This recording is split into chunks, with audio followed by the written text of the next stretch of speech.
Tatălui și al Fiului și al Sfântului Duh. Amin.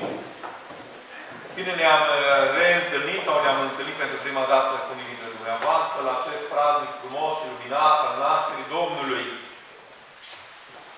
Pentru mine întotdeauna a fost și va rămâne cea mai frumoasă sărbătoare. Întotdeauna cu emoție mi-amintesc de perioada copilăriei și mi-amintesc cât de mult m-a marcat ca și copil și apoi, vedeți, până ziua de astăzi, ca și adult, această sărbătoare frumoasă, acest praznic luminat, pentru că este o sărbătoare a bucuriei. Avem în calendar trecute multe sărbători și toate sunt frumoase. Paștile și Crăciunul au ceva deosebit. La Paști ne bucurăm de înviere și la Crăciun ne bucurăm de naștere și ne bucurăm într-un mare fel. Vă amintiți de perioada în care ați copilărit în locurile de unde veniți și cu siguranță nu puteți să uitați cetele de colindători care vesteau și vestesc nașterea Domnului Hristos. E greu aici unde trăim să preluăm sau să ducem mai departe acest obicei, pentru că ne despart kilometri, ne despart distanțe mari. Și nu mai putem să ne vestim de la casă la casă bucuria nașterii Domnului Hristos. Dar în biserică ne adunăm și vestim împreună și cântăm, colindăm împreună nașterea Domnului, despre nașterea Domnului Hristos, cântări frumoase, închinate acestei sărbători. Cuvântul de învățătură la praznicele importante, la Crăciun și la înviere, aparține întotdeauna arhiereului. Așadar, eu vă voi citi scrisoarea pastorală pe care în alt Preasfințitul Serafim, mitropolitul nostru, ne-a trimis-o cu această ocazie a praznicului de astăzi. Pastorala se intitulează Smerenia Domnului. Serafim, prin Harul lui Dumnezeu, arhiepiscopul ortodox român al Germaniei, Austriei și Luxemburgului și mitropolitul Germaniei, Europei Centrale și de Nord, iubitului cler, cinului monahal și dremăritorilor creștini, din această de Dumnezeu pătită arhiepiscopie, har, milă și pace de la Dumnezeu Tatăl, iar de la noi părintească binecuvântare. Învățați-vă de la mine că sunt blând și smerit cu inima și veți afla odihnă sufletelor voastre. Evanghelia de la Matei, capitolul 11, versetul 29. Preacucernici, părinți și iubiți credincioși, cântările utreniei, slujba de dimineață și colindele de Crăciun ne-au introdus în taina marii sărbători a nașterii Domnului, începând cu ziua de 21 noiembrie, intrarea în Biserica Maicii Domnului, de când la strană se cântă așa zisele catabasii ale Crăciunului. Hristos se naște, măriți-l! Hristos din ceruri întâmpinați-l! Hristos pe pământ înălțați-vă! Tot din 21 noiembrie se cântă și colindele de Crăciun. Crăciunul, Boboteaza, Paștile, Rusalile și adormirea Maicii Domnului sunt cele mai mari sărbători pentru care fiecare bun creștin se pregătește cu post și cu rugăciune înmulțită, cu mărturisirea păcatelor în fața preotului duhovnic, cu împărtășirea cu Sfântul Trup și Sânge al Domnului, pentru ca să se poată bucura cu adevărat de ele. Fără pregătire, cu post și cu rugăciune, sufletul nu se poate bucura de sărbători care se vor reduce la un eveniment pur lumesc, axat pe mâncare și băutură.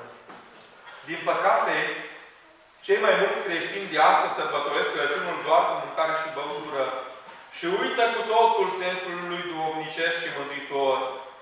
Noi, cei puțini care ne-am pregătit după putință pentru praznicul nașterii Domnului, ne bucurăm astăzi de întruparea Fiului lui Dumnezeu care s-a făcut om pentru ca să mântuiască lumea, refăcând comuniunea firească a omului cu Dumnezeu, pierdută prin păcat. în biserică la Sfintele Slujbe, sufletul nostru tresaltă de bucurie la auzul cântărilor care slăvesc nașterea pruncului Iisus în peștera din Betleem. Așa ne îndulcim inima când auzim troparul Crăciunului. Nașterea ta, Hristoase, Dumnezeul nostru, răsărit ca lumii lumina cunoștinței. Că într-o dânsa cei ce slujeau stelelor de la stea s-au învățat să se închine ție soarele dreptății și să te cunoască pe tine răsăritul cel de sus.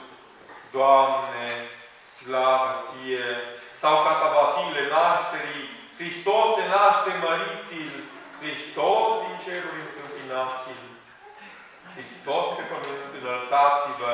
Cântați Domnului tot pământul și cu veselie lăudați-l popoare că s-a preasărit. De asemenea, colindele ne înalță în lumea purității, a gingășiei, a păcii și armoniei, după care sufletul nostru suspină, pentru că Dumnezeu ne-a creat buni și curați, cu dorul sădit în suflet după pace și armonie. Păcatul însă ne pervertește sufletul, distruge armonia lăuntrică și ne tiranizează. De aceea suntem mereu nemulțumiți, iar nemulțumirea ne roade sufletul ca un vierme până ajunge să ne distrugă sufletește și trupește. Celui nemulțumit îi se pare că nimic nu merge cum vrea el, care numai necazuri, că nimeni nu-l ajută, că toții se împotrivesc, crede că numai el are dreptate și de aceea judecă și o sândește pe ceilalți. Păcatul reprezintă pentru om tragedia vieții sale. Cine reușește să se elibereze de puterea păcatului, acela este cu adevărat fericit. Împotriva păcatului nu ne putem lupta decât cu ajutorul postului și rugăciunii, cerând de la Dumnezeu cu multă umilință să ne dea conștiința păcatului și puterea de a-l birui. Trebuie să cerem lui Dumnezeu mai întâi conștiința păcatului, pentru că fără harul lui Dumnezeu nu suntem în stare să ne vedem păcatele și starea de păcătoșenie în care trăim. Când însă Dumnezeu ne luminează mintea cu harul Său, ne trezim ca dintr-un somn adânc, ne vedem păcatele, ne spovedim fără întârziere, împlinim canonul dat de duomnic și astfel încetul cu încetul biruim păcatul. Trebuie să știm că rădăcina tuturor păcatelor și a tot răului din lume este mândria și iubirea de arginți. Iubiți credincioși, am început această pastorală cu îndemnul Mântuitorului: învățați-vă de la mine că sunt blând și smerit cu inima și veți afla odihnă sufletelor voastre. Nu există om în lumea aceasta care să nu suspine după odihna sau pacea sufletului. Ne-ai făcut pentru Tine, Doamne, și neliniștie este sufletul în mine până nu se va odihni cu Tine, zicea fericitul Augustin. Însă odihna în Dumnezeu nu găsim decât dacă urmăm exemplul vieții de blândețe și de smerenie pe care ni-l dă Domnul nostru Iisus Hristos, Dumnezeul, Creatorul cerului și al pământului, care s-a smerit pe sine, chip de rob luând, făcându-se ascultător până la moarte și încă moarte pe cruce. Toată viața pământească a Domnului a fost o pildă și până la moartea cea mai de ocară pe crucea Golgotei, Mântuitorul n-a judecat și n-a condamnat pe nimeni. Dimpotrivă, ocărât fiind, nu răspundea cu ocară, suferind, nu amenința, ci se lăsa în seama celui ce judecă cu dreptate. A făcut numai bine și totuși oamenii l-au răstignit pe cruce. Și pe cruce fiind se ruga pentru cei ce îl răstigneau. Oare cât dintre noi urmăm blândețea și smerenia Domnului? Din păcate, cei mai mulți ne conducem după Duhul lumii, pentru care blândețea și smerenia sunt mai degrabă slăbiciuni decât virtuți mântuitoare și eliberatoare. Nu ne dăm seama cât rău ne face mândria, despre care Sfântul Ioan Scărarul spune că este păgăduirea lui Dumnezeu, născocirea dracilor, disprețuirea oamenilor, maica osândirii, izgonitoarea ajutorului lui Dumnezeu, înainte mergătoarea ieșirii din minți, pricinitoarea căderilor, pricina luării în stăpânire de drag, izvor al mâniei, cauza nemilostivirii, judecătoarea oamenilor, potrivnica lui Dumnezeu, rădăcina bulei, în scara, capitolul 22. Într-adevăr, mânia îl tăgăduiește pe Dumnezeu și îi disprețuiește pe oameni, pentru că omul mândru este plin de sine însuși. În sufletul lui nu cape nici Dumnezeu, nici ceilalți oameni. Omul mândru își închipuie doar că ar fi bun și chiar evlavios. În fond este un balon umflat, gol pe dinăuntru. În concepția lumii de astăzi, care înlătură pe Dumnezeu din viața societății, omul și nu Iisus Hristos, Dumnezeu, omul, este măsura tuturor lucrurilor. Însă, fără Dumnezeu, omul se ridică împotriva omului. Omul devine, cum spunea proverbul latin, lup pentru om.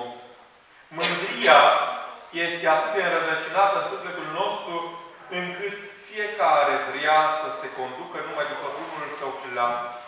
Nu suferim nici cea mai mică mustrare, pentru că mi se pare că numai noi avem dreptate, chiar și atunci când ne dăm seama că am greșit. Mândria nu ne lasă să ne cerem iertare. De aici toate certurile și tulburările dintre oameni, începând cu dramele din familie. Pe lângă mândrie, iubirea de arginții face pe mulți oameni cu adevărat lupi. Unii pentru ceilalți. Totul până la bani. Nu este vorba de bani, oamenii se calcă în picioare. Nu mai contează nici rudenia de sânge, nici credința pe care li se pare că o au, nu mai contează nimic. Totul se reduce la bani, pentru că Dumnezeul lor este banul.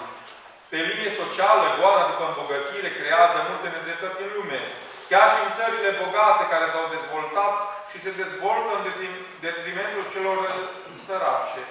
Există și astăzi un adevărat sclavagism modern, bine camuflat. Iubiți credincioși, deși societatea în care trăim este o societate materialistă până la exces, totuși mulți oameni au inima deschisă spre semenii lor. Sunt uimitoare faptele de generozitate pe care le întâlnim la tot pasul, mai cu seamă față de refugiații din Siria și din alte țări. În mitropolia noastră, mulți credincioși susțin după puterile parohiilor lor, care nu au niciun sprijin material din altă parte. Cele mai multe parohii nu au nici măcar o biserică proprie, fiind nevoite să închirieze biserici, uneori cu sume mari. Puținele parohii care și-au putut cumpăra sau construi o biserică sunt datoare de mulți ani la băncile de la care au împrumutat banii. La München, unde credincioșii parohiei Buna Vestire în frunte cu părintele Simeon Felegan și-au putut ridica recent cu multă jertfă o minunată biserică de lemn și un centru parohial.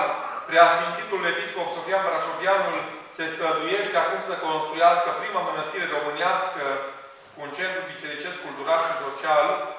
Cei peste 30.000 de români care trăiesc în capitala Bavariei au nevoie nu doar de două, ci chiar de mai multe biserici. De aceea vă pun tuturor la inimă să ajutați la împlinirea acestui ideal sfânt. Căci mănăstirea va fi nu numai a celor din München, ci a tuturor românilor din Germania. Nimic nu este mai necesar astăzi ca locurile de rugăciune în care oamenii cupotați, cum simt călugării, să se roage lui Dumnezeu ziua și noaptea pentru lume.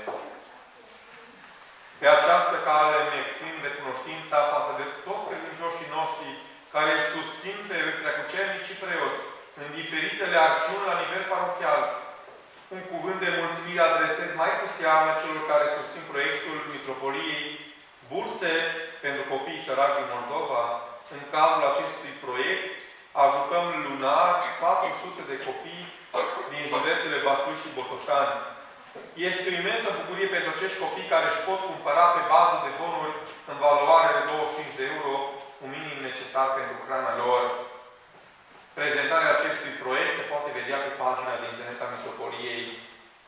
Facerea de bine este un semn al smereniei compătimitoare față de semenii noștri aflați în lipsă. Mântuitorul a zis, mai fericit este a da decât a lua. punându-vă la inimă aceste îndemnuri sfinte cu dorința ca să le urmați, vă îmbrățișez pe toți, preoți și credincioși, copii, tineri și vârstnici într Hristos Domnul, cel născut în peștera Betleemului, și chem binecuvântarea Lui asupra voastră a tuturor. Bunul Dumnezeu să vă dăruiască tuturor credință tare, dragoste nepățarnică și nădejde neclintită.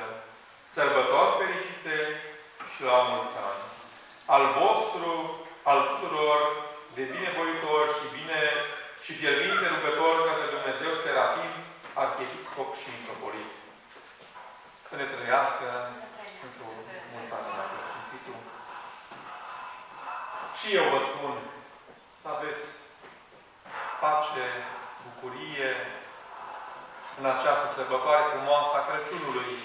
Și până la Bobotează o tot sărbătorim. La 1 ianuarie sărbătorim și pe Sfântul Vasile, cel Mare, apoi vine Boboteaza cu botezul Domnului, Sfântul Ioan, din nou anul acesta 3 zile de Bobotează, pentru că se încheie cu Duminica. Eu voi fi aici pentru dumneavoastră, mâine și poimâine, la 1 ianuarie, în ziua Sfântului Vasile, dar și în zilele de Bobotează. Cele 3 zile voi fi aici. În zilele de Bobotează, după liturghie, voi merge pe la casele celor care doriți paghiasma, numai pe bază de invitație, adică nu o să vă sun la ușă, pentru că nu știu unde stați. Cei care mă invitați, încercăm să găsim o oră potrivită pentru dumneavoastră și voi încerca, iar dacă voi întârzia pe la unii, să încerc pe acum iertare. La Koblenz, după 5 ani, am reușit să fac o strategie astfel încât să nu mai întârzi. Mi-amintesc că în primul an am calculat o jumătate de oră între familii, distanță, și am condus la un moment dat între două familii o oră și jumătate. Nu m-am condus și am zis, nu, asta nu a fost bună strategia. Cu timpul am înțeles unde stau fiecare, i-am cunoscut, am înțeles distanțele dintre case, așa și aici. Aici nu e mai o problemă așa de mare distanța la Frankfurt, e o problemă ștaule. Și să treci dintr-o parte în cealaltă, câteodată poate fi complicat la orele de plătă. Deci dacă o să întârzi, la cei care mă invitați, îmi cer iertare de pe acum. Să ne întâlnim cu sănătate. Și mâine, și poi mâine, și să fim din ce în ce mai mult. Camerele aproape că s-au umplut. De duminica viitoare, în ziua de 1 ianuarie, nu știu, dar poate din duminica cealaltă mai punem un rând, mai în spate. Și tot așa, până ajungem la ușă, punem tot pe un rând. Începutul este greu, dar creștem împreună. Și astăzi mi-am amintit de Părintele Ioan Iovan. Poate l-ați cunoscut unii. Părintele a trăit în ultimii ani la Mănăstirea Recea. A fost închis o lungă perioadă în temnițele comuniste și mi-am amintit de dânsul. Am participat am slujit împreună cu dânsul la o slujbă și a zis cât mă bucur că n-avem iconostas. Era Biserica Mănăstirii de la Recea terminată, încă nu era pictată și nu era iconostas. Și atunci nu l-am înțeles pe Părintele și mă gândeam cum să te bucuri că nu ai iconostas. Te bucur când ai iconostas. Astăzi, să știți că și eu m-am bucurat că n-am iconostas. Nu știu de ce astăzi, îți sper de mulți ani, dar astăzi parcă m-am bucurat că n-am avut iconostas. Poate ar trebui să facem unul, dar poate e bine și să lăsăm așa. Că parcă am slujit împreună altfel liturghia. Astăzi parcă am fost în același lucru. Dumnezeu să vă dea sănătate și mântuire tuturor. Și să ne vedem bine mâine și poimâine și